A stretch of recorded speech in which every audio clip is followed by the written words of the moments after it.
Twasemanga ogenda mu kalulu. Esebo. Nobba akalulu. N'empangula akalulu. Nobba akalulu ne bakuloopa. N'empangula. Mu tribunal. N'empangula akalulu ne bandoopa mu tribunal. Nti wabba. Mbunabba. Gwe tukubira ye yavuga nyuno. Sanja. Ogamba otya? Yati mukwano asibire sebo. Gwe soko obulire. Ku declaration form olukaaga 17. Diara form waina kumeka. Diara form zolisi batwazifuna. Meka. Oli master. Minake nkira. Tewali siroza ngaweke tafuna. Nenda the great challenge was they were doctored. But in which they were doctored. Yes, bazi ya bilibili who after the declaration eyo samfu asatu munana ne asatu munana. Nedda kati soko zile mukiri kubanyina gwendi mukwogera naye ndi mu interview. Wafuna diara form exactly zali meka. Gwezo yizo gamba nti nafunako zino. Geyo nyina wano bangamba wayina 42. Baguba daru 42 zibanga katami kasu yoka yalina 40 yalina asatu munya. Kati bwe yantuukako Kisanja ne mugamba nkumaze. Kati nkuwa fact kena mugamba ne mugamba owedde. Nangamba kimu siye gwomaze bakuyambyeko. Chekeza nze nali munonya mu conceding mumaze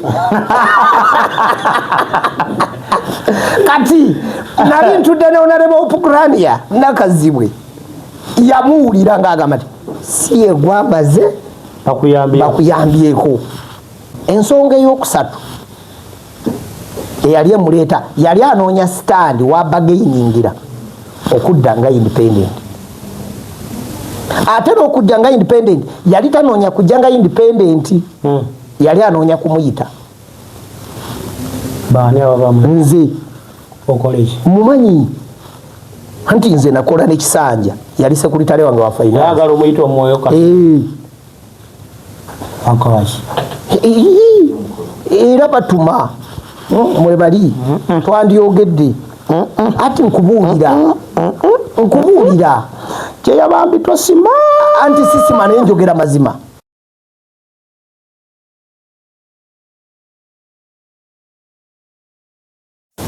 Kale tubanirizaako basebo ne banyamwe najje musinzira okubanga mutugoberera mwe balo kubanga gye muli buli omu eggwanga muwangaalira tuli mu bende eno ffe gye tusinzira okubanga tukuweereza. Leero tukoledde mu ofiisi zino nali omu ku baali baagala okukolera mu ofiisi nawunzika mpulira sibyagala. Tata wange ekirooto kye kyali kya mbumbeere simanya chiifu simanya nga baani abo ne mugamba ayinze kere ku machanga kinetagisogera mu ofiisi nindo abajja mbaweereze ne mugamba muze ekyo kiremi nenkwata kkubo ddala. Kale banafe abali Saudi Arabia mikwano gyange abali ettake my brother in Netherlands how are you kaswenti muli bulungi. Daloti kati wali oyombera ki? Daloti bannaye kale Daloti nkubuuzizaako Nagawa Sharif mwenna bambi mwebala okubanga gye muli especially abasharinga abali emubende namwe mwebala okubanga mugoberera nabagamba nze kasitobeera nga oli mulabi waffe noteekayo mu comment section sinza butakutumira. Kale ndi wano mu office but this is not the first twaliwo ko mu office and I think abaludde nga batugoberera omukulu yangamba video najijjayo naye nga gyeri era etambudde egenze mu 2000 something gyeri. So ndina omukulu chairman owa district ye Mubende aliko era yazemo kwatira flaga NRM addayo okuvuganya. I have some sad stories and a good news. Kakati gwe kyolina okukola kamala okubuuzaako tuwayeemu olunaku olwaleero kyeyabuuza ku bantu abo. Abatuwuliriza n'abatulaba mbalamusiza ate mbeebaza abali mu Uganda kuno abali mu Mubende district ya Mubende ekolebwa amagombolola 19 omuli eggombolola ly'e Butorogo, eggombolola ly'e Kiruma, eggombolola ly'e Madudu ne Kiyuni, omuli eggombolola ly'e Kalonga 9 Town Council, omuli Kitenga ne Kayebe, omuli eggombolola ly'e Kigando, Bageza, Kibalinga,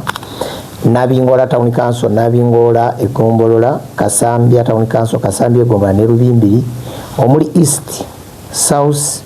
ne West divisions ezikola municipality eya wakati. Balamusiza nti mwebale kukola, bana Uganda balamusiza, abali mu diaspora, abali ebweru, mu Bwarabu n'awalala, namwe tubatumira timwasuze mutya muli mutya, neera njagala kwebaza muganda wange Eddie era okunkomyawo omulundi omulala kwebaza budde bwompa kuba sibona nti obanoonya olw'ensonga zetu zabawulidde oba zebabayagala tubeeko kye tuzoogerako.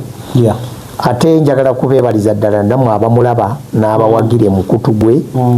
Tumusuubira nti omu ku bannamawulire abakyali wano, omu ku abo abakyasobola okuba nga bakola ensonga nga tebalina ludda. Bw'afuna eyeeno n'agiweereza, ne bw'afuna eyeeri n'agiweereza. Ate nnyina ne bennagoba ekyo nkikugamba mazima era bw'otagala kuwulira nabe nagoba mullo anti nze tonsambisa mupiira gwe simaje gudda ati gukanyagamba tipula watya kukubya baketi y'omusolo ne gudda it can bounce back kati nzo ngambe samba so mbalamusiza mwebalire ddala Cheya twasemba okola interview yasemba wanvumya abaana b'embalala ate abamu nga bwe basanyuka bagenda owuzika abamu ndoza nga bategedde balaba akali ku Facebook ne ku TikTok ne basoka banjajingira eyo kati bajja ne balaba interview eri full ku YouTube tengera abamba tandise okuleta objective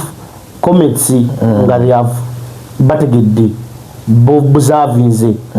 gundi embozi yali evudde because they thought to attacking an individual kumbe twali tuli mu replyinga individual. Yes, atenze siri mulungi mukwatanga ndi mulungi mu to reply kubanga oleta amazima ne tugamanya twasembanga ogenda mu kalulu esebo no ba kalulu ne mpangula akalulu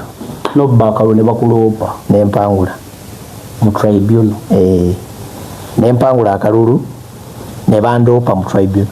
nti wabba mbunabba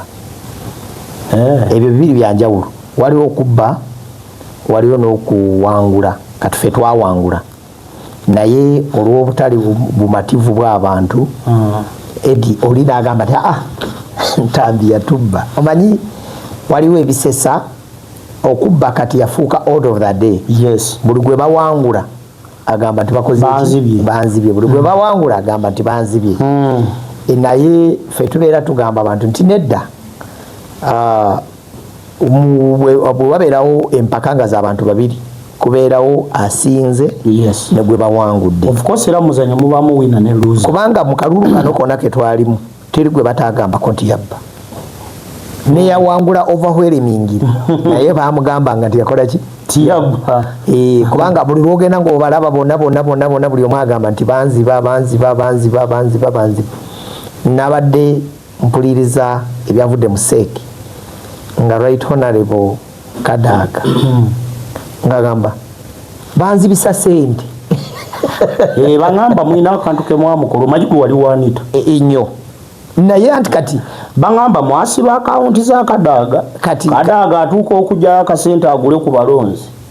nga akawunti bagisibye sisuubira kubanga nze ekyo ndowooza nti akalulu bantu bali bakanoonya dda nga batambula mu madistrict nga tebagenda kukanoonya ku lunaku lw'okulonda naye oli bw'abeera mu bululu 1000 naye kati weefudisi oyo singa abazaayo mwefudisi oba n'agenda mu bululu 8 ng'olina 9 nga toweza 1000 oba osuubira ki? So buli omu yenna gwe wawangula Eddie njagala kwebaza Bannamubende ne Bannayuganda naye okusingira ddala Bannamubende Gombole 19 zenjogeddeko olw'obuwagizi bwe baatuwa. Mubende ina amasaza gali 3 ne municipality emu gonna tugabalanga amasaza gali 4 Egombolo esaza ly'Ebuweekula ey'Ekyemmanga gye tuyita Buweekula main naliwangulamu amagombolola 3 kwa gali 4 nawangula 3 nawangula eggombola ly'e Butorogo nempangula egombolola ly'Ekiruuma, nempangula egombolola ly'Ekiyuuni, ne bampangula egombolola ly'Emadudu, naye ne margin etaweza bululu 2. Kambuzeemu mu tribunal biki ebyatwalibwayo ng'obujulizi? Mbadde njagala tusooke tusiigire abantu ekifaananyi eyo eri Buweekula nenjiwangula amagombolola ameka? 3. Kati wano tulina Buweekula eno gye bayita South. Yes. Nagiwangulamu amagombolola 2. Gali 4. Nempangulako ameka? 2. Ago gaweza ameka? 5. Yes. Yo oli ayina 3. Ne tugenda ku Giant Kasambya. Bwe bakugamba Giant si Giant nti olw'okuba Kabanda Giant nedda yesinga abalonzi munene ne mu magombolola yesinga n'abalonzi kyekikulu gasobola oba amanene nga gali mu faamu naye yesinga abalonzi mu Mubende district. Kati ku Giant eyo nawangula ku magombolola 8 agakola Kasambya. Fena mwe twali tuva abaali besimbi. Yes. Nagiwangula oli wakalingo oli wa town council nga ne ali naye wabageza. Nagiwangulamu amagombolola 6 ku magombolola 8. Kati bw'okwata 5 n'ogattako ku 6 gaba 11 ku 19 nenzija mu municipality nempangulamu division emu yaki eya West eya Simu. Kakati neziwera 10 na meka? Neziwera 12. Ne basigaza bali 8. Ne basigaza 7 bali ababiri ne bazigabana. Bana 3 bali 3. Mwalimu ne muna mawule gwe bayita Alex. Pius yaliwo. Ate mwe mwasinga omusudi yambo munkolera bulango. Nze yabinkubirirange essimu. Muganda wange Pius gwe naye nga wajja kusabuka unte singa kati oli mu suuti kati wawe naali amagombolola bwetu tobali ne bagabana ago. Naye nti we nawangulanga nnyo. Nawangulanga nnyo. Kati bone bakiyita okubba. Kati nze we nawangula egombola ze nawangula naziwangula kye bayita overwhelmingire obanga gwe kiwandiise nti aziwangudde n'azimalamu. Naye ng'abantu baali bampa akalulu bwana Edizike nga bakampa lwa nsonga. Yali nsonga nga mbakoledde. Kati ng'abantu b'Ekiruuma bampa akalulu nga mbakoledde. Egombola y'Ekiruuma nalina obululu 3,000. Egombola y'Ekiruuma nalina obululu 977. Egombola yonna. Nga muganda wange egombola y'Ekiruuma I think Kiruuma sub county nalina obululu 2,468 nga nzirako alina obululu 13. Eyo olaba difference eyaliwaawo. Egombola ly'Ebutoloogo olw'enguudo n'ebirala bye twakola naliramu obululu 1445 nga gwe nesimbye nalinamu obululu 861 nga ezo egombolola 2 zokka nga mubanja obululu 600.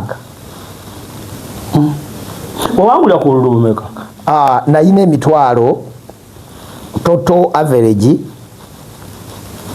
gye twetaaga tulabeko nalina emitwalo 4,182. Register yenalemu abalonzi bali bameka? Tugenda mu mitwalo 11. Mwalondako ena? Nze ze nalina. Gweze wafuna? Nze ze nafuna. Eyakudira yafuna obululu emitwalo 2,844. Mukama Katonda. So kakati emitwalo 2 kugamba yali awo excess. Kati ate Mubende eno eyina egombolola ezigikola when it comes to politics. Nga zo bw'oziwangula oba omaze. Kyekyali Buweekula South. Kankuwe statistics zaayo. Complaining nti yabbibwa yawangula egombolola limu Kalonga ng'alina 10,000 ng'amuwangudde alina 2,000 something. Kyokka nga mu magombolola 3 babadde bamukubya lengi ya 1,807 gye bamusinga. lwaki Kalonga yesinga abalonzi mu Bwekula South kati ye bwe yalowooza nti bw'agiwangula awalala wonna kati ate ekyo nekimuleta ng'owange bwe yalowooza nti bw'awangula Kasambya Town Council ajja kuba awangudde eyakuwangula mu Town Council Kasambya ennyo asinziira ku kyogenda mu tribunal kati mbadde nkugamba South Division yafuna obululu 952 n'efuna obululu 776 era lingi sinene tebuwera na 15 yes kati oyo bwawulira nti neyo nagiwangudde tatunulidde naye nga wali egombola nga kibalinga gye nalina obululu akakaaga nga taweza 1000 ate lidako nga tunagenda tukenda ku tribunal kuba nafuna akakisa najjawo kaawo ku Tally Center ne malawo dakiika mbale n'engenda nze yali yangobye mu bululu bwammwe obwo ng'embuukuli nazitidde dda gye nawulira nti mwalina declaration form ez'ebicupuli anti kati ezo ze twali tugamba testifying kati eno gye mbadde nsomamu tugiyita tally sheet electoral commission abantu bonna kye balina okutegeera declaration form zibeera bwe muba mwesimbye mukaaga ziba 7 wabeerawo emu ziba 7 yes nga buli gwe balonza ayinako emu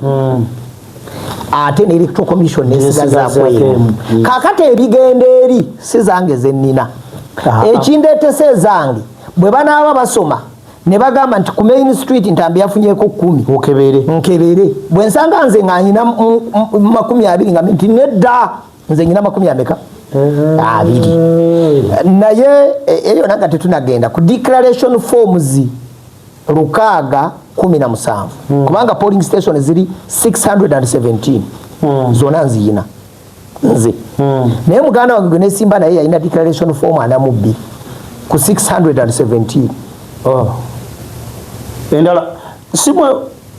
zezo zempulyamu bakubira sibe mu balumirizawo nale mu Kabandambu yawamba Giso Mulindwa ebyo bye balimu naye nga eyo gyayogerako gyagamba nti bawamba Giso Mulindwa Giso ate eyo Gombululi yagiwangula obujulizi bwali tebusobola kustandinga gyogamba nti Ntambi yabba ate gwe wakola ki gwe wawangulayo awantegedde singa agamba nti Giso gwe bawamba yali we Butoloogo omanyi akalulu akawedde twalinawo nale mu Kabanda ku Tally Center agenda okujjaho ng'abantu bonna bakoze dda bintu byabwe era nyina omuntu gwendaba ku mukutu okwo nenseka simanyi siri mulungi mu kumenya manyi naye kyayagala omanya waabu ki ekyakutabula ne Kabanda okusinziira ku byali ku Tally Center mu kalulu akawedde sijja gendayo eyo kali naye yagenda okujja ku Tally Center awo abantu bonna nga bamanyi mbu azeewo bamuwangudde kati obuzibu buva nkugambewo omanyi politics ono nze namuyizeemu kimu olina okubeera omugezi ennyo oyawule ebibiri ku ssanyu n'obuwanguzi essanyu lyakaseera obuwanguzi bwalubeerera kati tebabyawula mu politics ekituufu bafuna excitement ne bamanya nti kakati tuwangudde kaana ne basooka bakuba embuutu kati nga ku magombolola 9 wali 5 nti obuwiki oli bw'aba awangudde 5 gwowaana tonyega oba tegede sentiment nti nali Honorable Muhumuza Honorable Mutabazi Edward basooka ne balowooza nti kati be bali mu kuvuganya Kabanda bamugjeemu kyokka nga bali mu kuvuganyiza mu area obwedda mu bawangulira ng'obululu babugabana kati ne bagenda mu areas nga Kabanda awangulidde ku 10 ku 10 kati awo bagenda okuva bagenda owunzika nga bagamba nti omusajja atuyodde ne beerabira n'ekyokubiri omanyi bwe muba buli omuntu akola polling station ye polling station eyo olina okuba omugezi ennyo mu bantu abataalinga one bw'oba omanyi owangulwa Kaweeri wano tolowooza Kaweeri kituufu kati ate genda olowooze ku Main Street edda ku Kaweeri ekuyambako okusengeka n'okwepima nti wano wo wange kansooke kati eyo ensobi gye bakola mu kalulu kati nze Eddie nyina ebintu bye ngamba abantu akalulu nga tetunagenda gy'obadde ontwala mu tribunal akalulu kakolebwa ebintu 3 naddala ng'oli incumbent ekisooka ekiri ku lushu kicontributinga 60% byokoledde abantu eyo factor nkulu era wajiwulira ku muganda wange Sekiziivu ng'abo omutawuni bagamba naye ebirala byonna ne bibinaagaana naye akoze by the way Sekiziivu okuwangula it was not a surprise because abantu bagambanga nga bali bagamba naye yeeyongeza ebisanja bingi naye ng'oli agamba abyeyongeza naye akoze eki alina kyalagawo kakati factors era bw'otunuulira eggombolola ezampanyo akalulu ze gombolola ezirimu emirimu gyange egisinga mukoze mwe tukoledde ddala kubanga omuntu w'ebutoloogo eyasituka nampa obululu obugenda mu 14 bampa obululu lwa nsonga emyaka 5 gye maze mu office tebalina gwe bagobye ku ttaka Butoloogo ye mulundi ogusooka ekisanja kino okufuna enguudo ng'omuntu ava mu tawuni n'atuuka Butoloogo weekoma ng'akozesa eddakiika 20 awaatwalanga essaawa 4 enguudo baziraba amasomero bagala olusozi olwali lwagaana lwe bayita Butakitta bakkiriza bo bennyini kubanga yali ndagaano nga nzija mu buyinza nti bw'oli lukola tetulikuzaako mulala era n'olubakola era ne tulusala era abantu ne bagamba era ekyo ekikko kye tuyita Kanyogoga abantu balinga abalonda kye tuyita block vote nti ffe omusajja kye twalagaana nakyo yakikola tumuwadde wangambye bisatu ekisooka byokoze ng'oli kambi ekyokubiri onoonyeza otya akalulu ebigambo byokozesa yawula enkuba gye twakubya baganda baffe tetwaboogerako kubanga twakimanya nti banoonya okumanyika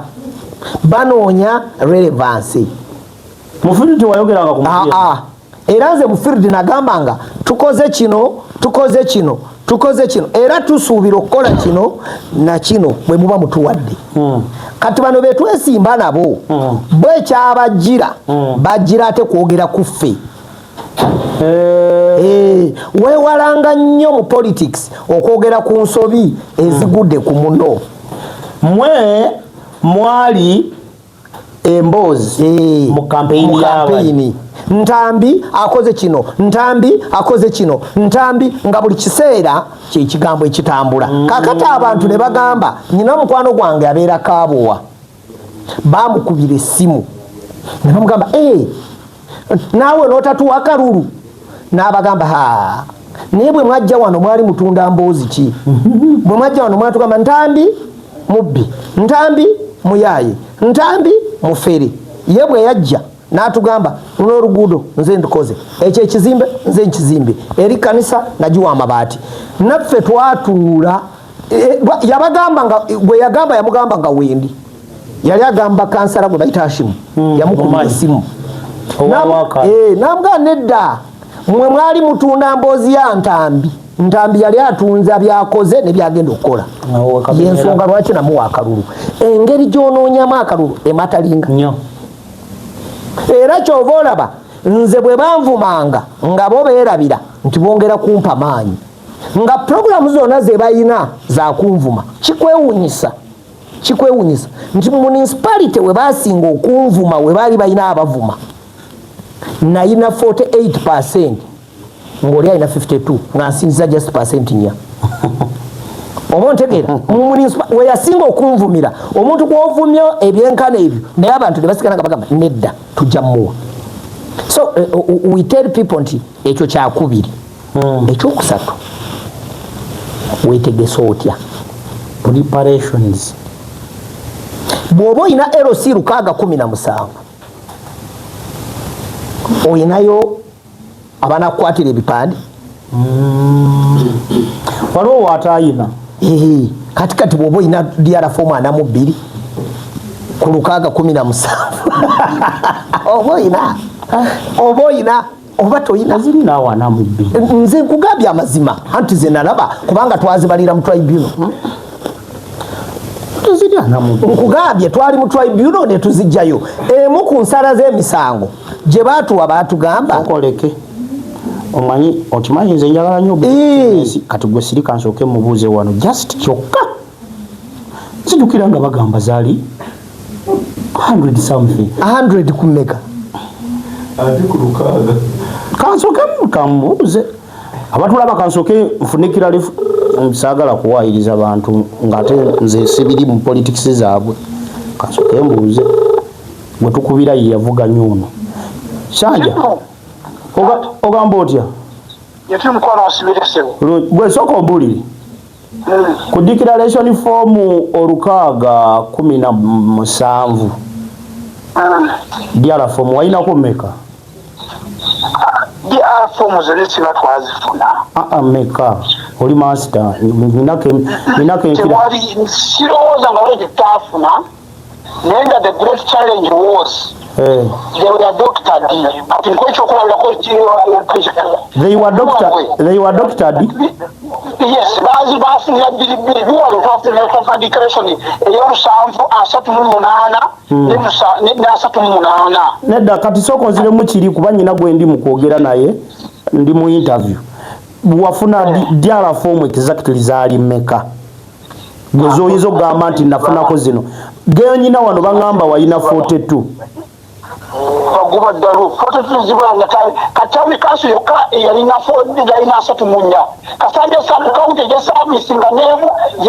yalina nkaaga mukaaga kati wakugulya byabamumulalu wapuresentinga diara form mmeka mu tribunal nga buga nti tugende tulabe tribunal diara form zitwapizina mu tribunal tezaali zo twapresentinga diara form zaalimu ebizibu zaalinga mmeka ebisango ezaalinga n'omunanga ezaali oligino zewasigaza yes twabanga duplicate twasigazamu yutukyazirineera tukugamba nti diara form kankuwa ekifaananyi bwobanga owera bakubuuza nawe nga sigubuuza diara form ey'ekabunyansi tebagidikiraringa mulirase bagikiraringa yo bagijjamu diara form gye bakozesa eyekyakasa b tewaliyo okulonda ne bakola diara form nga tetumanyi naye netugifunako kopi ntuwa ntugifunako kopi nga naye tebalonze Kisanja bakwasa naye nga banawansewo ekibuuzo kyange kyembadde nsinga okwagala kibadde ku muwendo kuba bagamba gwe ndi mu interview wano nkola ku YouTube yange gwe ndi naye aŋŋambye nti kyeyawulira nti ne diara form zakulema okufuna tuwafuna kaana mu bbiri twazifuna salaamu aleikum naye nga bazikyusakyusiza nga tezituyamba abatulaba olumu lwaki bino mbikola nze omuntu anyigira mu politics nebaka notulo nensirika kubamba nti nze sigenda vuganya ekyokubiri sikolera saidi kakati okusinzira ku byayogedde wadde osoma ebintu bisatu byewetaaga mu kalulu namba 2 kyabadde preparation namba 3 toyinza kuŋŋamba nze nina media personnel nina politician gwenkolera nze media personnel nina data yenna muto wano yenna wetwawangula abo batuwangula bina ate nze siri mu politics ekyokisiri na political assistant I get that information for media purposes olaba nze nzimanyi kati avuganya atugamba they were doctored anti kati kyenkugambye ekya preparation if you sent zali doctored ekitegeeza tewayinayo agent toziyina kyewayogedde kyembadde obwedda nkugamba kakati isu eyo yokusatu eri kurusho era njagala kugigamba abantu okyajjukira akalulu ka 221 muganda wange kyeyuna Epafrodito yaga nti ntambi anzibya akalulu oba wakimanyako n'agenda mu baloya ba Nuupu bawaabi ne bamusaba diara form nga tazirina agamba mwazi confiscating that is where we go wrong aho wetugendera obubi lwaki ezange zo tebazikwata waki kibuuka yali mu ntebe eno teyakwata zange tudde wali njagala tutuuke mu tribunal kwebuuza ebisinga mu tribunal Eddie ensonga yokusatu ya preparation 1 abantu abasinga bateeka sente mu kalulu naye ne beerabira nti waliyo ekisinga sente mu kalulu kwekwetegeka bwe bayita obwagazi nti Eddie esaawa eno gwokolera nga media personnel omanye ebifa ewuwe tobimanyirwa kuba akusasula obimanyirwa kuba omwagala kati ffe ensigo eyaffe gye twasiga y'abantu kutwagala tetwasiga nsigo yakukozesa abantu era it's on record nze buli kyalo nabeerako ne ba agent babiri 617 be ba agent 134 naye nze ba agent bange benasinga okusasula sente nti kubanga nze nali mpa mutwalo muganda wange oyo ba agent yali abawe emitwalo 2 ezize ne zibulirayo nga bwagamba nze ow'omutwalo ezange ne zikola ki ne zijja kiki nti ffe twasiga abantu kutwagala awo wali trick wenkugambire nti weetegesa otya asinga okwetegeka mu kino yatwala because buli weetegeka abantu bo bategeera agent omulimu gwe tegukoma kukuleetera results naye abeeramu n'akafansonyi nti naamutwalira ntya ng'ewange bampangudde oba ontegedde kyengezaako kati ono wadde tunatuukawo ku tribunal okwemulugunya kwe kwaliwo ku declaration forms okwemulugunya kwa Honorable Kisanja ensonga zaali kanzikusomeremu wano kubanga nyangu mbadde omanyi lwaki njagala nnyo tumufune omanyi nze njagala nnyo okola ekintu nga teriiko kumbuuza tikakati ate yo oli nga tetuwulidde saidi ye nze objectiveness njagala that's why mukubira ne mpulira ekikye ne tugatta kati gwalabe omulimu gwange enza yaleese ensonga gye yaleeta eno yali petition kansoke abatulaba kati tugendeko mu luzungu good enough media lo namukola njabata kutira alteration of DR forms which is evident on a serial DR form number ne bagiteekako Nabikakala West Division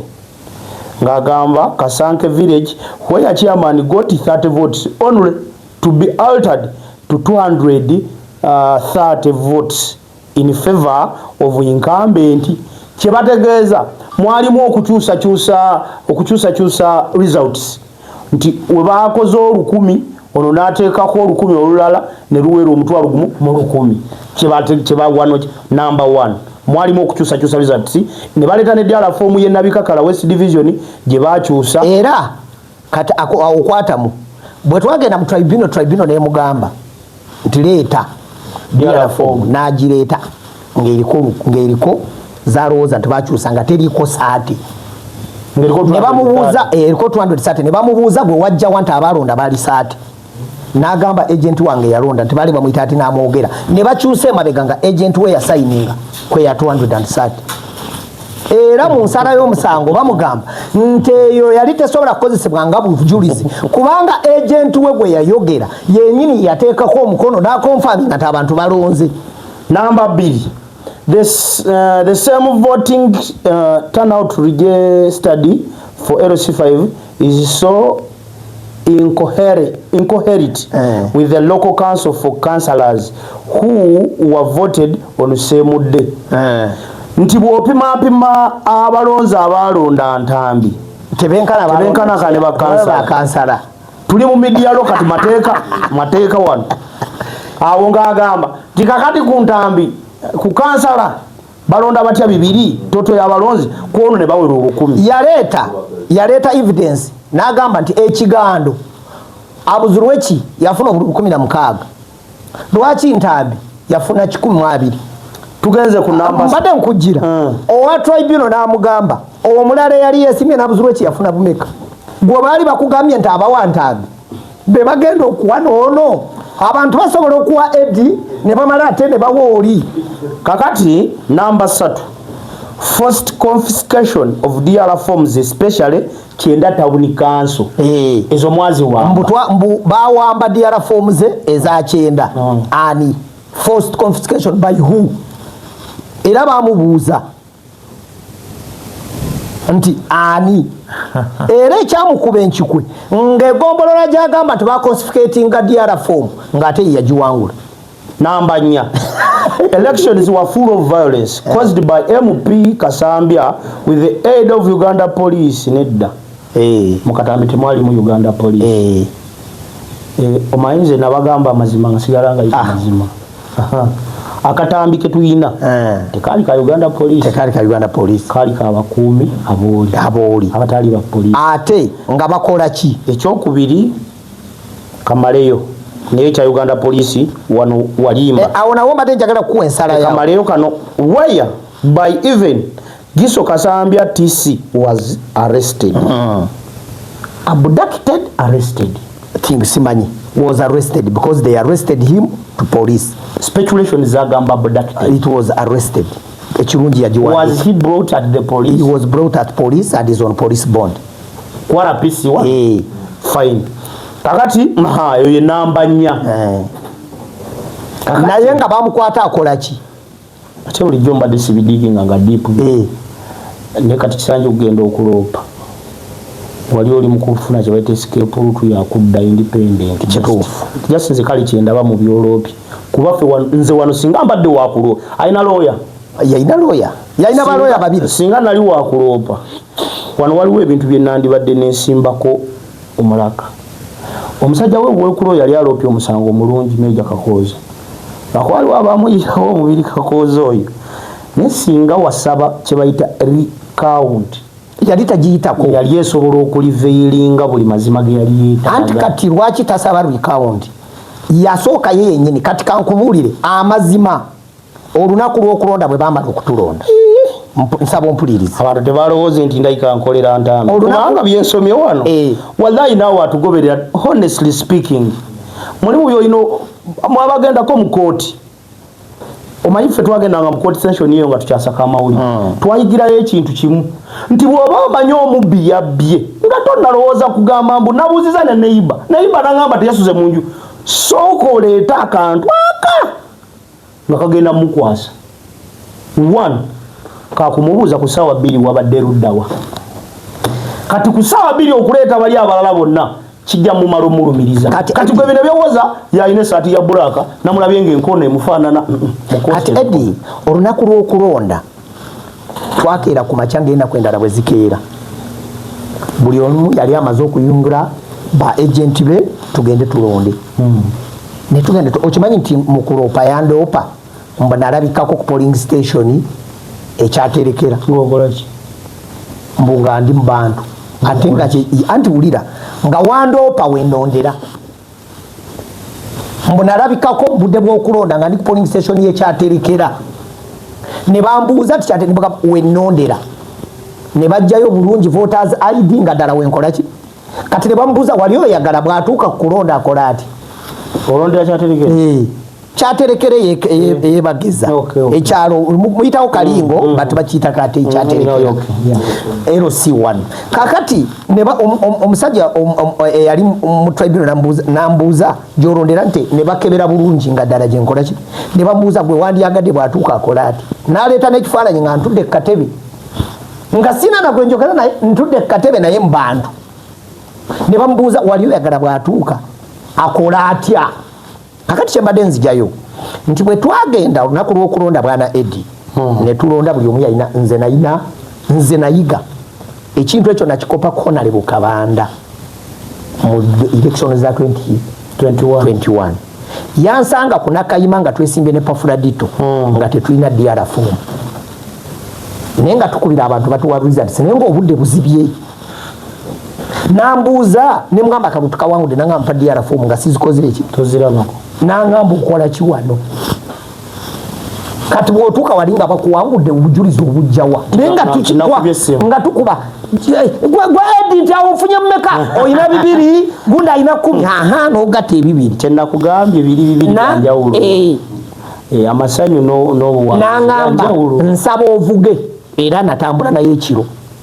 ne tukungaana DR form zonna era nze ku lunaku lw'okulonda nagamba kubanga nze nalina ba agent babiri buli kyalo nalina ba coordinator b'emiruka omu buli kyalo nalina ba coordinator b'amagombolola kati ab'ekyalo ow'omuluka yavuganga ku byalo n'azinona n'azireetera ow'egombolola then twalina top management y'akalulu waggulu ngezo tugamba nti essaza ly'Egindi ba coordinator abakungaanya egundi kubanga twali kimanyi basobola okuwamba Julius basobola okuwamba James basobola okuwamba John kakati nga abakuŋŋaanya ali omu tubeere ne force nti amagombolola 8 ag'ekasambya gonna bagakuŋŋanyiza mmotoka emu ne DR4 ne bw'oba gwamu tobasobola kakati twalina tale sente eyaffe ewaka ewange era ffe we twabalira ffe tugenda okujja ku tale senta nga twategedde dda titwawangudde era ffe twatuuka ku tale center saawa emu n'ekitundu ez'ekiro naye Kisanja yatuuka ku tale center n'embwa tekamu saawa 8 ogw'emisana nga n'okulonda tekunaggwa nga bagamba kyekyo kiwedde kaakati batuuka ku tale center awo batuula ndowooza Kabugezi ajja nti owaayi tuddeyo tubale kati ate nga baddayo okuddayo nga bagenda obbibalamu nga ddala tubalidde kakati ffe we twajjira twasanga tebaliiwo naye bwe twatuuka wayise eddakiika nga 3 ne bajja era waliwo awo ne bajja nga babonga ku buli omu kati bwe yantuukako Kisanja ne mugamba nkumaze kati nkuwa fact kye namugamba ne mugamba owedde nangamba kimu si egwo omaze bakuyambyeko nze nali munoonyamu conceding mumaze kati nali ntudde ne Honorable Opugramia nakazibwe yamuwulira ng'agamba nti si egwo amaze bakuyambyeko nemugamba naye nkulidde kati n'agenda n'abuuza abalala kati bwadda wali bw'atuula bazina amazina oluvannyuma omanyi amazima gajja reality ejja ngenda okulaba nga bayongoberera ngenda okulaba nga Haji Bashir Awese omanyi mugezi bw'atuuka bagamba naye mwangambye twawangudde jjukira mu kalulu teyalabika omanyi emizanyo kyogimanyi mwampise twawangudde birirwa munange naffe tulinze wali babiri kakati mundeeta mubitya mubino oyo naaweta mbwateka mwana asigala waawo n'atunatunula naye nga naye alabira ddala nga ddala tukoze eki tuwangudde so Eddie obululu Kisanja ogenda okuwaaba 1 nze ensonga zemanyi ezisobola nga bazamuwaabisa esooka yali amaze okusiba abantu ekikokolo nti awangudde akalulu nga talina bwakivaamu nti bampangudde ng'ayagala kuteekawo ekifaananyi ekiraga nti abaayi nabadde mpangudde naye bankoze eki banzibi awo ne bagira ensonga ey'okubiri yalina abaali bamutaddemu ssente ng'amaze okuba wasuwalensi nti kano kawedde tulidde kati abasajja abo bw'ogamba nti bampangudde nga wamubalira omanyi ebintu by'okubala ddiiru Eddie n'akusomeramu n'agamba nti n'essimu njikuleetera ku mitwalo 3 gwe mpe ekyasatu nze njituusa n'otoola ekyasatu n'okikola ki n'okiwa Eddie agenda okudda na birango abika naye bw'aba abika gwe fensi abika ng'efa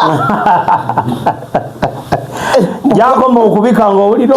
osumagira omugamba naawe zange ebyo byonna byogera yesimu ebuze naye zange ziriwa nzirize zange kati okwescapinga kino ekyaba mu banja n'abaali bamuteera ssente mu kalulu ng'alina okuteekawo ekisango naye nga mu mutima gwe yali akimanyi because n'abawa records Mubende yatandika 1996 bachairman abazze bagifuga bukyanga NRM ejja twasooka na Muzeida Mulira ne wazza Dr. Maweje Kasiri Egwanga ne wajja Meja Kakoza bisanja babiri Kibuuka bisanja bibiri Mubende tefukulemberwanga ko omuntu ng'awangudde akalulu n'obululu emitwalo 3 bwaki tekibangawo sinze nkiyina buba butini bwino okubanga obululu buli wakati wewedde wafuna bumeko wawangula Kibuuka namufuna ku 5-3 onena kozi Kibuuka yakwata kyakusatu yali mu kyakusatu nejjukira yalina mukiza nga mukiza ali mu kyakubiri so bw'ogatta obululu buno the highest must be above emitwalo 4 ebbanga lyonna omanyi tusoma records nti ne bwe abalonze batya bubi neddagala atenza jjukira akawedde teri asobola because emitwalo 2 kubanga lwakawedde wane Mubende tewali yagenda mu tribunal emitwalo 2 bonna bwe baawangulwa bakkiriza they considered emitwalo 2 giwangulwa omuntu ng'ali mu ssaza ly'e Kasambya kubanga kibalinga yokka gwe bayasobola okuwa Kabanda obululu 9 egombolola eri nze yampaka kaaga. So kitegeeza gojja kulaba kati b'abantu yayagala okulowoozesa abantu eyo yali ensonga ey'okubiri. Ensonga ey'okusatu eyali emuleeta yali anoonya stand wabageiningira okudda nga independent. Ate n'okudda nga independent yali tanoonya kujja nga independent, yali anoonya kumuyita. Baani ababamu? Nze. Okoleki? Mumanyi anti nze nakola n'ekisanja yali sekuritale wange wa finance. Yagala omuyita omwoyo ka? Akawaki? Era batuma mwe bali twandyogedde ati nkubuulira kyeyabambi tosima anti sisima naye njogera mazima. Lwaki sigamba nti Pafula atuma? Lwaki sigamba nti Pafula atuma? Kisanja atuma. Era ye obwongo bwe bwali bumugamba nti bw'anaagenda mu tribunal akaseera ako ngenda muyita. Okategedde okajjamu ako okajjamu atajjamu kaaki mazima. Abantu banagamba nti nakedde kukeera wano kukeera ku makyako omusajja alina katalina sukaali na pressure ali ku kisenge ki. So gwe omukudaalira nti baali bamuyita naye mu politics nze mulimu byesiwakanira honestly speaking na byesiwakanira era nze ne bukya ku makya ne bakiŋŋamba sibuuza mbu yakikoze mu kubiri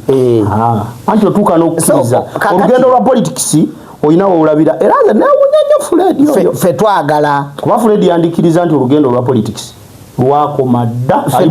omanyi oti bayita okutagala neyandalinga nagira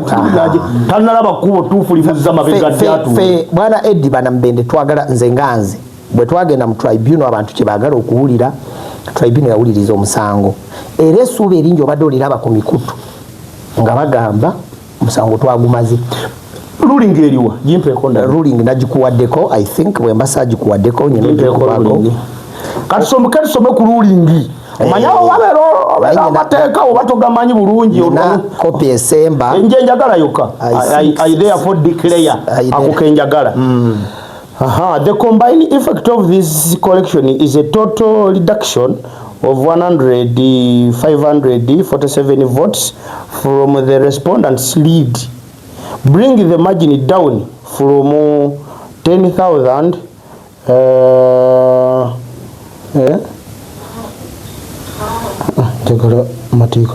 even after this adjustment. The respondent retains a lead well about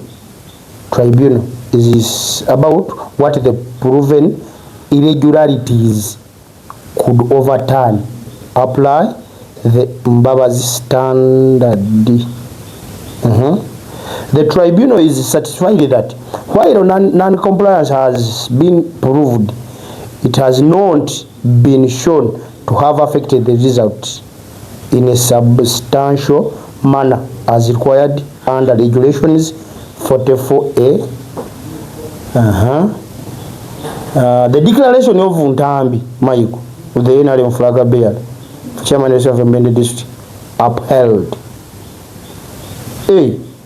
Tomukulu bino ebintu byalese byalaga yaleeta byonna byaleeta magini zaalaga ne babijjako kubanga twatuuka ne tugamba oyagala bajjeko wa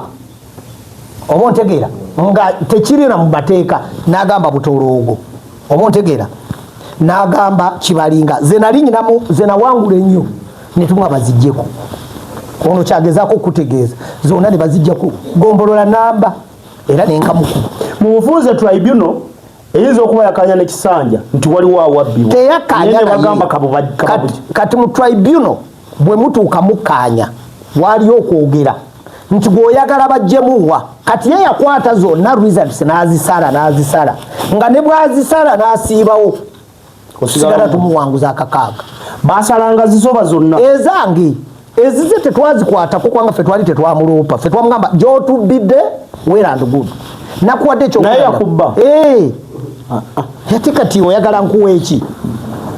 nkuwa ekyokulabirako yabbirawo kati kankuwa ekyokulabirako kubanga nabyo bino byetaaga nze sali mukalulu ate bwe kubuza mba nkoze musango Mukasambya town council ku kyalo Eddi kye bayita Kimwanyi kiriko abalonzi 206 Kisanja yafunawo obululu 6 nga obululu businga abalonzi kirika Kisanja buno obubbi kati ate abatandise bwaki nkambe nti ube mubbi bwoti Kisanja toyinza kubba owaayi nsonyiwa naye bwe nkukubira nkwata ndi mukola mboze negezaamu okuntuga era gye nkukulatiddewo mangu nnyo ssebo njagala ombuulira abalonzi abali ku LC ya Kimwanyi saawa zino mpozi nga nzize ku fayiro bangamba abalonzi abo bali mu 200 something wafunawo obululu 6 wabbira ku kyalo Kimwanyi nedda si kituufu baguba ddalu babawunzewunzi bagudde eddalu abalonzi b'Ekimwanyi tebayinza kubeera bibiri tekisoboka Kimwanyi emu kweyusa zisinga abantu abangi kantukeze nkukubire mbakubuulire ate toyinza okuba nga tuvudde mu interview ze njagala amazima saagala mbenga ya nyangu agenda kukebera kulijeka talishiti bo gye baatuwa kubanga nze abakati abalonzi basi bamanyi saawa zikwa district nene ekyokubiri waliwo bootuma boogere nani n'olya yakubba Ntambi waliwo bootuma bwakwokya oveemu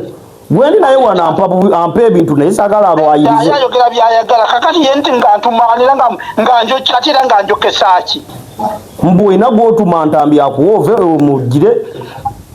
anti yamwogere kati yakosa interview agende wa Ntambi agikole agende n'Entambi naye akola interview agambe nti Kisanja yatuma gundi oba ina gwali kati Ntambi mwagaza kize nyinza okugana n'Entambi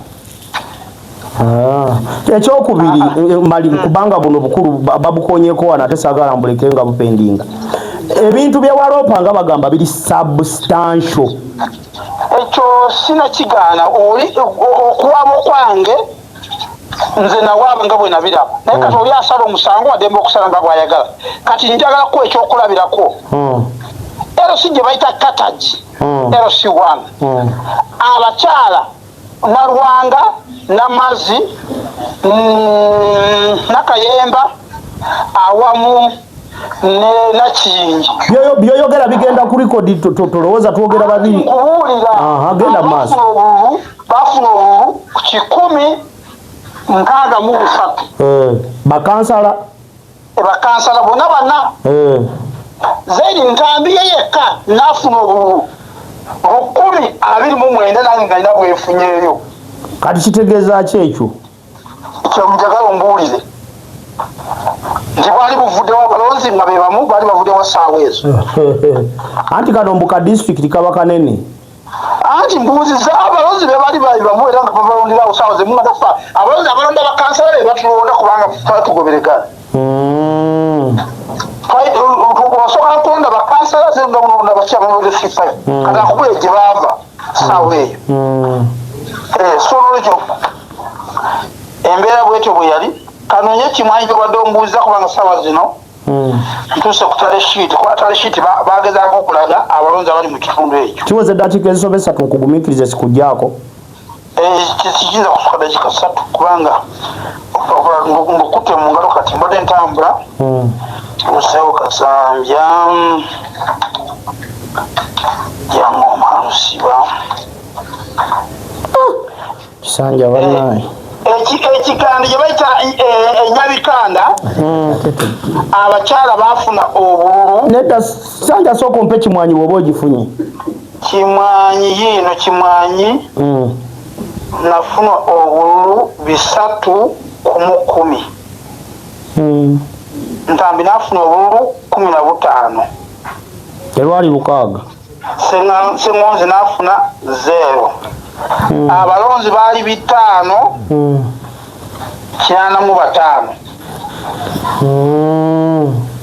eyo nkuwa data gwenvuyizije ku sheet kuba nange naye sikigobereranga ekyo 545 sikirana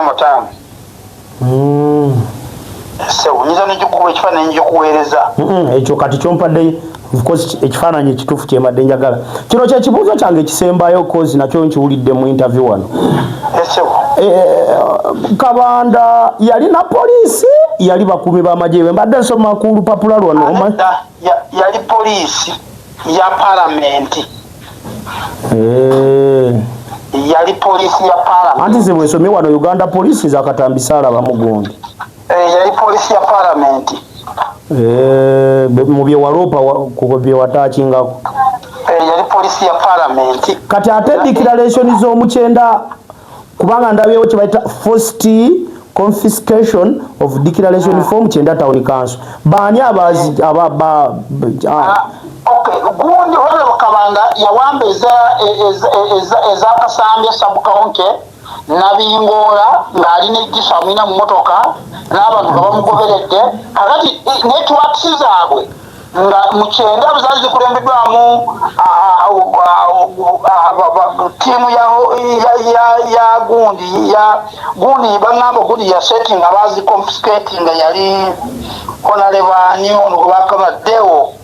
naye okubanti byali bikakanya denga Kyenda naye njiwangudde notaya kuyiza abantu bange saabigoberera kutatabula abantu naye Kasambya byo bamukoto n'okutambi Honorable Kabanda ng'aziwamba naye kakati ate Kisanja nyina kyensaba tutegeere abantu laba balemerowooza nti ndayika ndi wano nyina gwenkolera you will testify about that nti Eddie yabadde ankubira ku bye boogedde ebikyamu n'anklarifying watugambye DRA fomu zonna wazifuna kati ze bawambaza dda zitya ze bawamba ezo eyekinde eyemwinaina eyemwinaina Katungu Musajira bako naye twafunye twafunye zazuna nga twazifunye twazitegedde zeni ezenabingolawo ze bawamba ku lukula naye tetwazifuna naye zaki zazo zenyini twazifuna nga bwe zaali zifunyikidwa era twasizirako okuwaaba naye bwebazi ekyokubiri bwebazikyuse bwebaziwambanga bakolanga endala kazino ze bali ba dokita ze tuzifuna naye nga tezituyamba nga bazikyusizza kugamba singa wali wakuloopa recount wali toyina bujulizi bumala to recount those votes counting yannema obo teyaginemesa kyali kimu nti bwe nkugamba nti nafuna okugenda egendi mu LC y'Ekigondo nafuna obululu 14 Ntambi nafuna obululu 27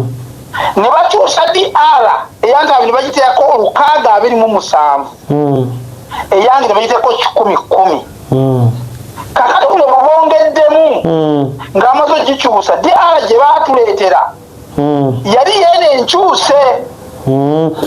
tumala okutuuka ku ground agent yofiire amaze tukuba nti tufunye obululu 14 kyajjanga kitya Kisanja genfuna galaga kyajjanga kitya DRA fomu zino tuuka nga gwe agent we mabega yasayininzeeko ate eno nga biri confiscated kati bafojinga nga ba agent abalala bafojinga ne bateekawo agent omulala kati nganyiza okwe eyebiwalwe sokoleke polling station Kisanja ne bakwata agent wo ne bamugano signinga ne baleta mulala oba eri gye baletanga nga kuliko mulala ya signings nga kuliko mulala ya signings bamutumye wange nga si wange naye nga amanya ge gago oba nga bamutuwa abamu bakozanga gejini kisigire musanga sezipanagana kati njagako ekyokulabya kwekyebiwalwe biwalwe nafuna obululu 71 Ntambi nafuna obululu 38 Zeni Ntambi wafuna 38 gundi agent wafa afuna DR yennyini entuufu gye basayinize bonna kati afaayo naye agituleetera aba yakagituleetera ate batuleetera DR nga nze funye 71 butuufu nga Ntambi afunye 38 eyo nga tiyagitaddeko mukono kati ekyatuwonyeza ekyo okubasinga nti kituufu bwali bubbe ono yaleeta entuufu gye yafuna nga ne signature ye kweri nayita na appointment yaffe gye twamuwa ne bata ne Edeni nga bateebatema bafuginze gundi agent waffe omuki omulala kwe kukkiriza nti obukyufu obwo bwali bubbe ne babusazaamu kati bwe tutafuna bujulizi obwenkanankana ng'obwo bwenkunyonyodde bwabula kubanga ekituufu waliwo ba agenti waffe nabo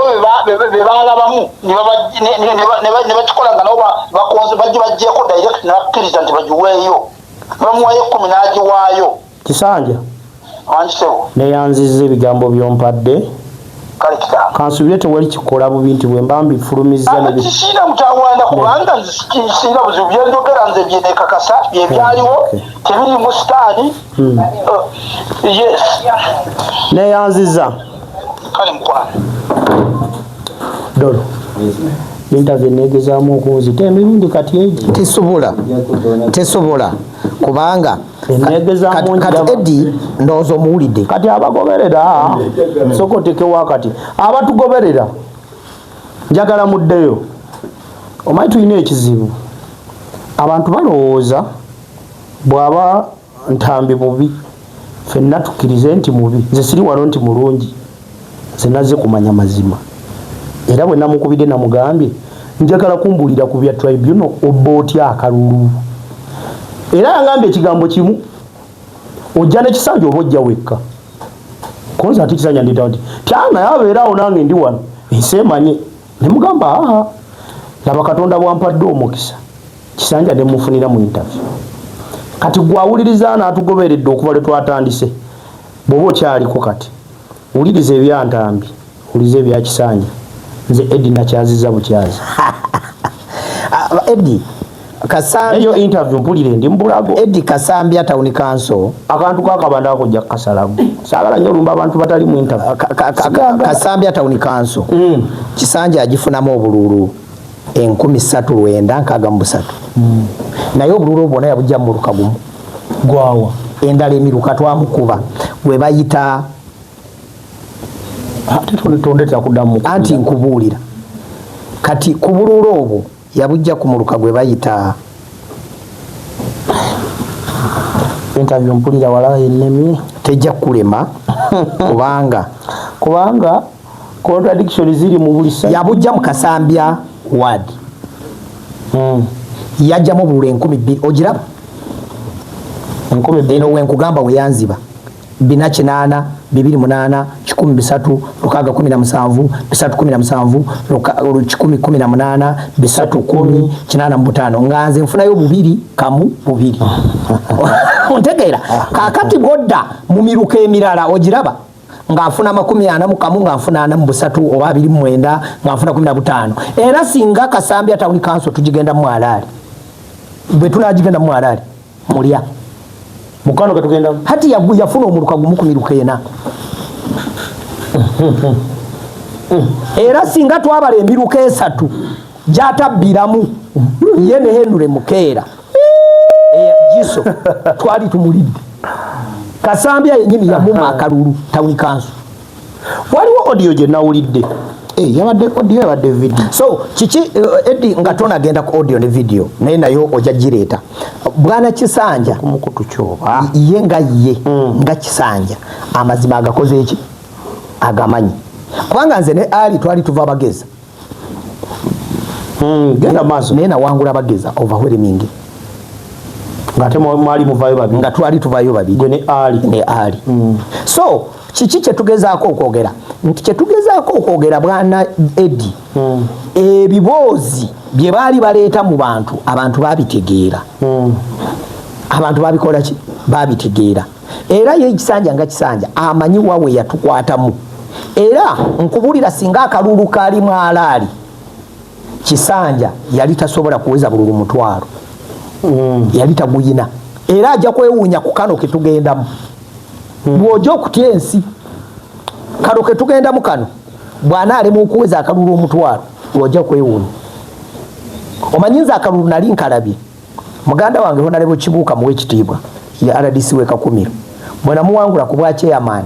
ekitundu ekyali kisinze mu akalulu yali municipality najja yesimu naliwo yabeera wakumekera kakati awo nawe tulina okustudyinga yawunzika nnyogoze but byonna mu byonna abanakasambya abanamubende bye balina okutegeera nti ffe tukyali ku musingi tulina bye tukoze waliwo ekividiyo Kisanja kye yatambuzanga ng'agamba nti nagobanga abantu ku ttaka nga ndi ne poliisi kividiyo ekyo wakirabako mboine bijaketi bya maji kiri ku kyalo bakiyita Nyaruteete eno yeewuunya ng'abantu abo bennyini bandi mu mugongo nga mpanguddewo era n'akola audio ng'abalangira nti muli babi nze munali mmanyi ne bamugamba nedda gwe wakikwata bubi kyenawulira nakubirako n'essimu yange awo n'otagikwata esebo kyenawulira nti bakugobyeko ku kipepisi yali kipepisi kiki kwayiwa oba ekipepisi oba kyali kituufu nedda taata abakazi ne bakugamba twala ne sente zo wabya akalulu era akalulu k'omutawuni twakasabisa bigere oba okyajjuka nzijukira ekyo kyonkikwayibwa bango baddi mbu bakugobya nga ngomaze owangula wano nengenda okukola ki ndi wamawulire taddeko mbu bate balina video mukyanga tumaliriza akalulu ku kipepisi kwengula ebintu byange okimanyi bulungi era abakazi baawo ngulawo mmere abakazi abasinga bali ku kipepisi bava kangulumira webe tuyite lwabagabo nagiwangula okimanyi nti stronghold za NRM mu municipality naziwangula biwanga nagiwangula nabikakala nagiwangula oba ontegeera nempangula lwabagabo nempangula Kattabalanga ezo ze stronghold za NRM wano kyenkugamba nti kati enkalu zigenda kunoonya obukongovule tetuze anti kati awamuliraanwa bwakwazika ewaffe mbanyankole bagamba nyini kakomo mukama w'omulinga bwayitwa kwiza otega omukono nyini kakomo bwajja kakati nyini kakomo kawano municipality bana abawagira Kisanja abamusimba mu mugongo abanupu aze ogenda kulaba amazima ate predictinga nagamba ali okyajjukira twaliko ku radio point nemugamba ali oli mukyakusatu era kiyaddiramu kakati Kisanja ali mukyakusatu ku mulundi guno nga taweza mutwalo kalato wanupo omutaddewo ali mukyakubiri era pofredito ayina ekifo ky'ekyokubiri era takikayanira era ali yagambanga abaaye nze mundeke nange nvuganya ate nze ebifo byamwe nfaaki nabyo njagala kisooka simanyi yakomyewo Kisanja oyo yangwako mu kafuba ali yakomyewo atanakoma teyakomyewo ali is my brother Alex naye teyakomyewo ali oyo gundi Kisanja oyo yansangako mu mbaga waliwa si Bubanda tulina embaga gye twaliko nansika mu mukono nangamba ne boona nsinga ndi wakubiri nga tuli ku mbaga yali anoonya kyakubiri ne mugamba ate nze ebifo byamwe byagaza kinze njagala kisooka mugimulwanira ebifo byamwe era njagala gamba bana Benito omusango twaguwangula twamaze dda okwewandiisa nze mu nomination nali nanoonya lwa oyogedde ku bya nomination batugamba bakugobanga ebiwandiiko tebiwera nedda taa isi ani atudde mu ntebe yigwe luli nayitawo mukamooli mu isi nange nade bayiza weka nkunyumize edi nkikugambe mubona ababadde besimbye nange teri ansinga bitabo bakwanze ekyobeera okyogera naye ate Kisanja atugamba obi anti Kisanja alina senior ya 6 yokka atulageyo qualification endala esingawo kati nze ebitabo sibireeta mu bantu byange era Kisanja takolangako omulimu guli professional nganze nze nakolera mukwano group of company emyaka 8 ng'akola professional yange ensi yonna ekimanyi eya marketing watya gy'oli waliyo ng'oli mu beeti nze nasoma business administration era ensi yonna ekimanyi nti nakoleranga mukwano group of company nga regional marketing officer owa paata eno yonna nze naleeta Nomi White Katale kati kino kankikugambe Nomi yabeeranga wa bbulu ng'abantu bwe booza asigala mu lugoye akabbulu ne tumukyusa ne tuleeta Nomi White ffe twakola White Star twabeeranga ne sabbuuni kafa akabbulu okamanyi kakati omanya abantu olumu tetwagala kwesoma oga nti nakola kino era nze mbeera nsekerera abantu nze ebyobufuzi standi yange n'ebyenfuna mbyawula kubanga nyina emirimu gyenkola edde ekyo mbeera nkigamba abantu buli lunaku nze wenajjira wano mu kalulu nga nesimbye nekibuuka nalina piki 75 nga zivuga boda gye mitwalo 75 buli lunaku bwe mba wakwiribya nkuddusa nga lunaku nfuna emitwalo 7 taxi wa mukyere ebyo nabivuga nga amaze okugwa luli 2016 naye nzija nyina ssente era ekyo mbeera nkigamba bantu mbadde mu transport okumala emyaka naye Eddie tosobola kukimanya nti Ntambi ali mu transport nze mbadde nkimanyi ng'anoonyereza mbadde nkimanyi Eddie tokimanyi ne bw'oba okimanyi okimanyiko kati kimanyi nnyo nno ekyo nkubuulira bwe bosiba namba mbyogere nkimanyi lwakubanze mu bulamu bwange nakkiriza buli muntu alina direction abantu balina otutegeera era abantu balowooza nti oba oliawo Ntambi oba ebintu eby'obugagga bifunye kati era mbeera mbagamba okyajjukira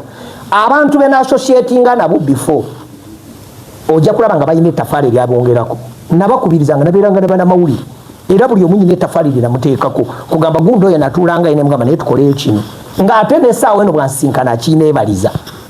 bangi ate nze sibeera na ttima naye ne bizinesi endala owulira omuntu ng'alinga alowoozesa abantu nti wano wootudde kati kankuwulire ofiisi gy'ojjamu ssente honalebo Kisanja ayina ofiisi gye yagendamu ng'ayagala bamutabaganye ne honalebo Kabanda n'agamba ofiisi eyo nti mbadde ngenda kufuna akasaala kange ka $1.5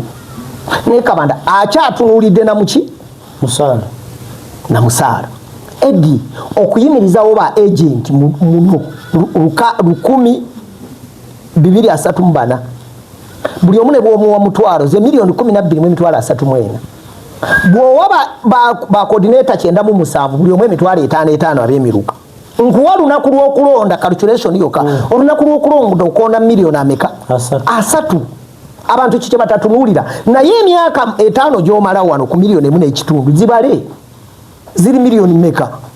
ojjayo meka but abantu balina ekintu kye balina okumanya nti nze najja Eddie mbadde mu real estate sibyewakana era nze ngamba abantu siri mwavu nnyo kiri awo nina obuntu bwange bwenkoze nze natandika poloti ze nagula Eddie nazigulamu 2011 2012 2013 nentandika okuzimba obulamu bwange ng'omuvubuka mbaddewo nga sizanya diiru zifiiriza naye nga nkola omulimu ogugguka bwe mba wakola mulimu ekyo abantu kyabalema ekirala obwongo bwe nasoma business administration nze sikola active kye bayita active business omanyi mu nyingiza muno tulina kye tuyita bw'obeera ngo olina kye bayita active tulina enyingiza za mirundi ebiri enyingiza eri active n'eri passive omuntu yenna adependinga ku mulimu oguli active alisigala ali mwavu omulimu oguli active gwe guli wa Ntambi avudde waka azze wano atudde alinze musaala kati bwona agenda mu kalulu nga tokola ogenda lyaki olina okubeera nekye tuyita passive income kyetuva tugamba nti billionaires and millionaires are having what we call multiple sources of income eyo topic nayo tulidda wano tugyogereko ey'ebyenfuna kuba at least ku level yange ntini nyina ebyenfuna byentegeera mbadde mu real estate mazeemu ebbanga nze muntu agula akapoloti kange $2,000,000 enkya ne bampa 6 nze mu kalulu kali akaggwa nali nagula poloti yange katabalangawo abantu bagimanyi $3,000,000 nebeera waawo mu kalulu kali aka221 bwe nali malamu akagoba ka kibuuka nagiguza kironde $3,000,000 times 10 kironde kironde omugaga wawo mutawuni $3,000,000 ogamanya 3 ogakwata nga akalulu kabulayo wiiki kwamumegera ayi mama oba olinga bishop kwane bwotambula oba owulira oyinamu kyeyakwebaza abantu balina okukimanya Eddie kyetwagala okusangula mu mitwe gy'abantu abantu bakimanye nti tulinayo obulimu obulala bwe tukola naye bw'oba ogikola togenda gikuba abantu mu maaso kubanga buli omu akola abantu abasinga ssente wano mu tawuni ate mu politics abantu nakirabye tebaagala nnyo nakimanya nti oli financial stable wano mu tawuni bw'olaba tewaliwo kizimbe kya munabyabufuzi tewaliwo dduuka lya munabyabufuzi eno mu politics sente teziriyo naye mu politics ojjayo kusaavinga n'okufuna fame position eno nyinza okuyamba banamubende naye nange siganye nti tenyamba kubanga bwe mba nyina akantu kange ka konteyina akava ebweru nsobola okwogerezeganya ne minisita mu dakiika emu Eddie gwagenda okunoonyeza omwezi oba ontegeera kati eba enyambye ekyange nga naye nange nyambye omuntu w'ebutoloogo okutambula obulungi nga naye nange nyambye omuntu w'ekasanja era njagala kwaniriza bonna Eddie nga tumaliriza abantu bonna abataatuwagira luli tonyiga nogamba nti Ntambi yanyigira nedda ne kati tuddeyo mu nyumba yaffe NRM tuddeyo twewagire mumpagire